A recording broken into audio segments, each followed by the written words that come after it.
Bonjour à tous, ravi de vous retrouver pour ce Morning Echo du mercredi 13 octobre 2021. Double photo du jour d'abord avec la disparition d'Hubert Germain. C'était le dernier compagnon de la Libération à 101 ans. Et puis Yves Montand aurait eu 100 ans aujourd'hui. Un petit clin d'œil à cet immense artiste. Tout ceci dans un contexte, vous voyez, où les bourses ont légèrement reculé hier.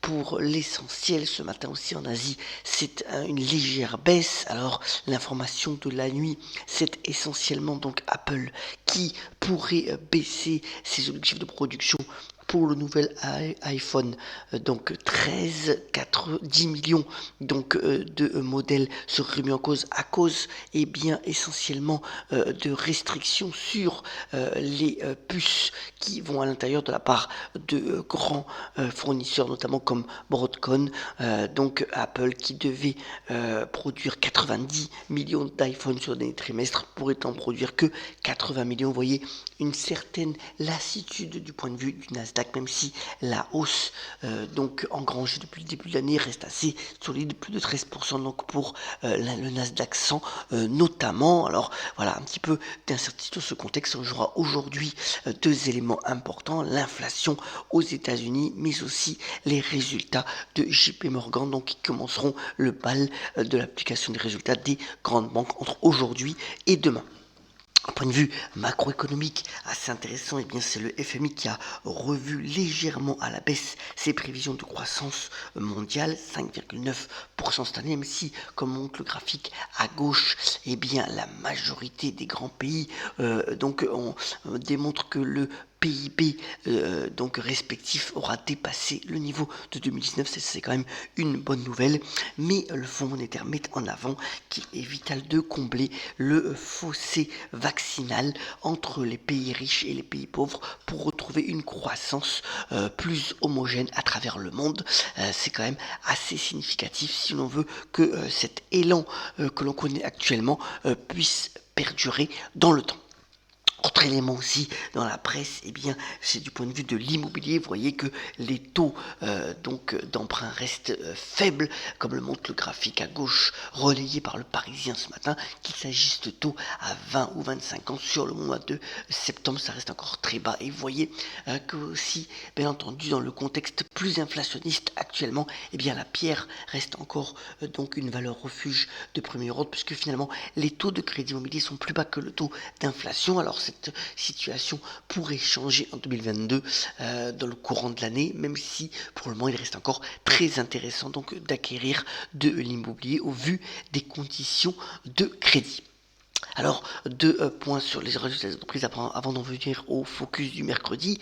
D'abord, eh bien, c'est SAP, donc la boîte allemande qui relève ses prévisions de résultats, notamment grâce à de très bonnes performances sur le cloud.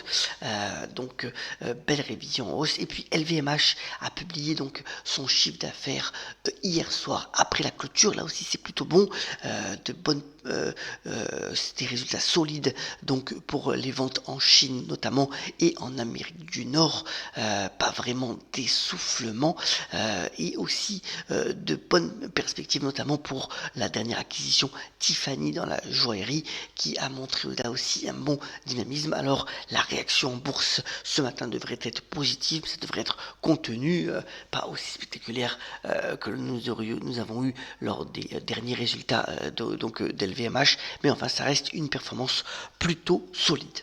Alors le focus du mercredi concerne les obligations. On ne parle pas souvent donc de la dette dans cette chronique, mais enfin les obligations vertes ont plutôt donc le vent en poupe. Alors les obligations vertes, l'essentiel c'est de émettre une obligation, donc une dette à moyen et long terme pour financer donc des objectifs de transition énergétique et écologique. Alors vous voyez que les pays à travers l'Europe avaient déjà émis des obligations avec succès sur des montants qui restaient quand même assez intéressants, eh bien l'emprunt obligataire vert de l'Union européenne qui arrivera à échéance donc en 2037 a attiré 135 milliards d'euros de la part des investisseurs, et en fait l'Union européenne, grâce à cette demande assez forte, a émis 12 milliards. Alors vraiment l'utilisation de ces capitaux levés, c'est pour faire des projets, 9 grands projets liés à la transition énergétique, comme par exemple les énergies renouvelables ou les transports à faibles émissions. Et vous voyez qu'à travers le monde, eh bien, ces obligations vont bon train, à telle enseigne que eh bien, il apprécie croissant de la part pour les produits verts. Eh bien, les investisseurs se tournent de plus en plus vers les fonds indiciels cotés obligataires ESG, et ce mouvement, à n'en pas douter, va encore s'amplifier dans les prochains mois. Alors c'est mercredi, comme d'habitude je vous ai mis 2 sorties ciné du jour. D'abord, eh bien, le film qui fait vraiment consensus, donc c'est Julie, avec donc notamment Renette Reigns, c'est pas très facile à dire, qui a eu le prix d'interprétation féminine donc au dernier festival de Cannes.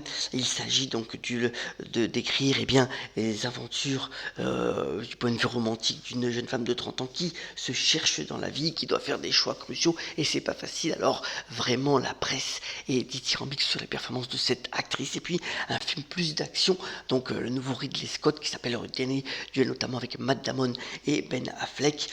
Donc c'est un film sur les chevaliers aux résonances contemporaines. Là un bon film si vous voulez un petit peu vous évader. Terminons ce Morning Go par la citation du jour. Elle nous vient eh bien du créateur donc Ralph Lauren, qui fête aujourd'hui ses 82 ans et qui a notamment déclaré: je ne crée pas des vêtements, je crée des rêves. Et je vous souhaite une excellente journée et on la pêche, soyons solidaires, et on se retrouve très prochainement pour un nouveau Morning Echo. Excellente journée à toutes et à tous.